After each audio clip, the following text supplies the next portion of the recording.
Our next speaker is the speaker for the graduate students, Michelle Ogunti.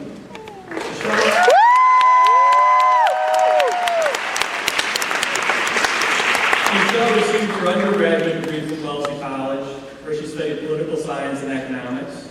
After graduating, she worked in commercial real estate and corporate finance.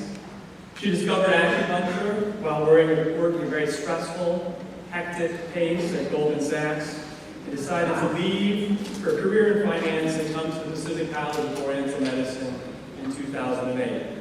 I give you the graduate speaker.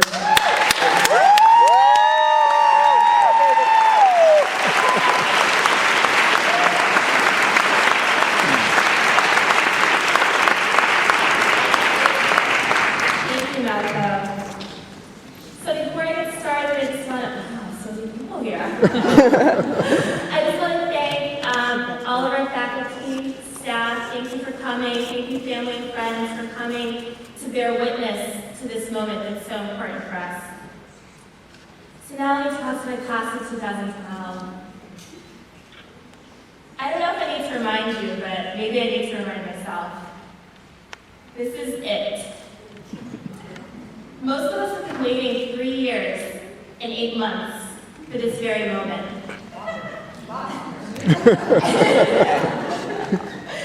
And a lot of us had a countdown going, right? Yeah. So if you did, you might know how much time we've been waiting for this moment. But if you weren't, let me just break it down. It's been 1,337 days. Oh God, 32,088 hours. Just about 2 million minutes. And roughly 120 million seconds. Some of us have been waiting even longer for this moment.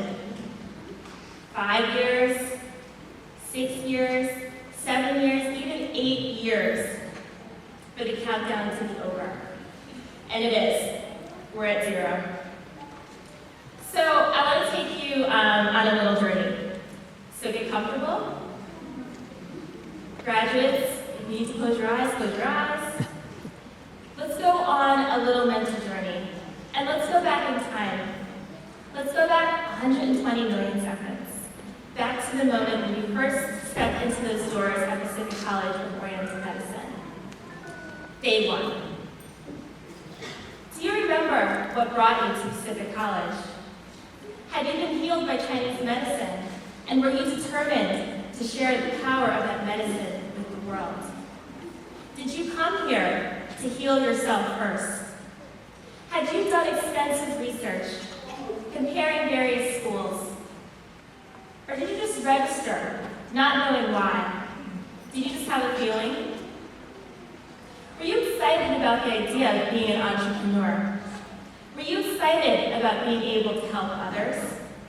Did you leave your first career, your second career, or your third career in search of your deeper calling?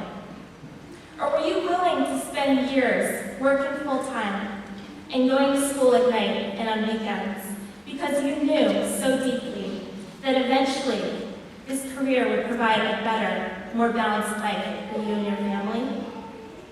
Were you a transfer student? Did you change schools, not knowing what to expect, but hoping it wouldn't be too hard to meet new friends and get used to a new environment? Were you excited on that first day? Were you nervous? Who was the first student that you met? Who did you like instantly? Do you remember being in student orientation? Did you look around at the other students and say, yes, this is my home? Or did you look around and say, is it too late to apply to med school? Do you remember those first classes? Medical terminology, biology, clinical counseling 1, foundations of Chinese medicine. Things were so easy back then, right?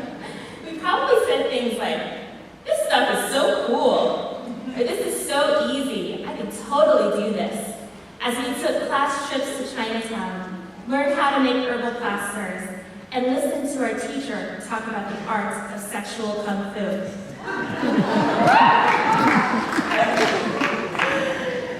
That was before our second term. Because after our second term, that's when things got real. And that's when we were introduced to points and herbs. And our lives would never be the same. Do you remember your first day of points 1? Do you think to yourself, so wait, you mean to tell me that I have to learn every single detail about hundreds of invisible points all over the body? Nobody told me that during my admission. And I just met this guy who was practicing. He told me that he just uses the same 30 points over and over. So why do I have to learn all of them? Do you remember your first herbs class? Do you think to yourself, okay, wait. You mean to tell me that I have to learn every single detail about hundreds of plants and herbs? Did you ever want to raise your hand and say, excuse me, professor, did you know that these two twigs look exactly the same? I checked, trust me, I checked. Do you remember your first class with our points drill sergeant? Our points goddess, Marianne Huenmeier.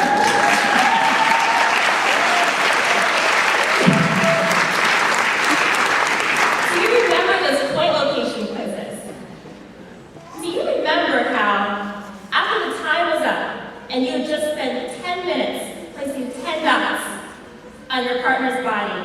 Do you remember how she would walk over to your table so gracefully in her ballet flats and long flowing skirt? She'd walk over, look at those dots, and say something like, nope, too high. Or nope, too low. Off the channel. What point is this supposed to be? Show me how you measure this. I want to watch. Do you remember your first bioscience class with Dr. Olga Reznikova?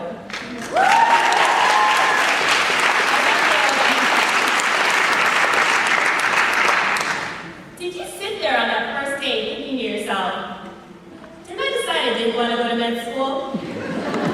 What's all this? Where's the yin and the yang? Do you remember looking at members of your flower group, secretly thinking to yourself, I hope these people know more than I do, because I have no idea what is going on here. Do you remember all of Dr. Olga's packets? All 800 of Dr. Olga's packets? Do you remember getting what Dr. Olga called a brief guide to her quizzes and exams? Do you remember how they were never, ever brief? Did you spend nights studying anything that might help you with those exams or those case studies? Using Dr. Olga's notes, her mnemonics, her cliches, plus Wikipedia, sorry Dr. Olga, plus Google, plus charts, graphs, flashcards, tarot cards, anything that might help you remember the difference between cranial nerve 3 and cranial nerve 4. Do you remember sitting in class, anxiously looking at the clock, thinking to yourself, who is the boss and when are we going to get a break? Because we all know that Dr. Olga could talk about cranial nerves and dermatomes till the end of time without having to take a break. Do you remember those classes with Dr. John Weil? Do you remember how he would ask questions that seemed so simple? Dylan, tell me, what is chi? Brian, what is blood?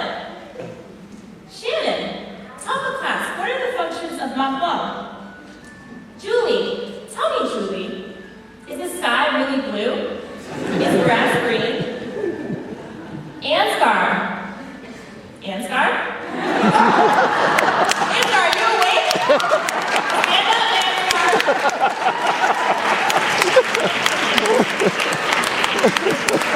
And you gave your answer, hoping that it was right. And usually Dr. Violet would walk over to you, look at you, and say, are you sure? No, of course I'm not sure. You spent the entire class telling me how much I don't know about everything. But sometimes you get lucky, and he'd look at you, and he'd say, "You got it. She got it. You got it."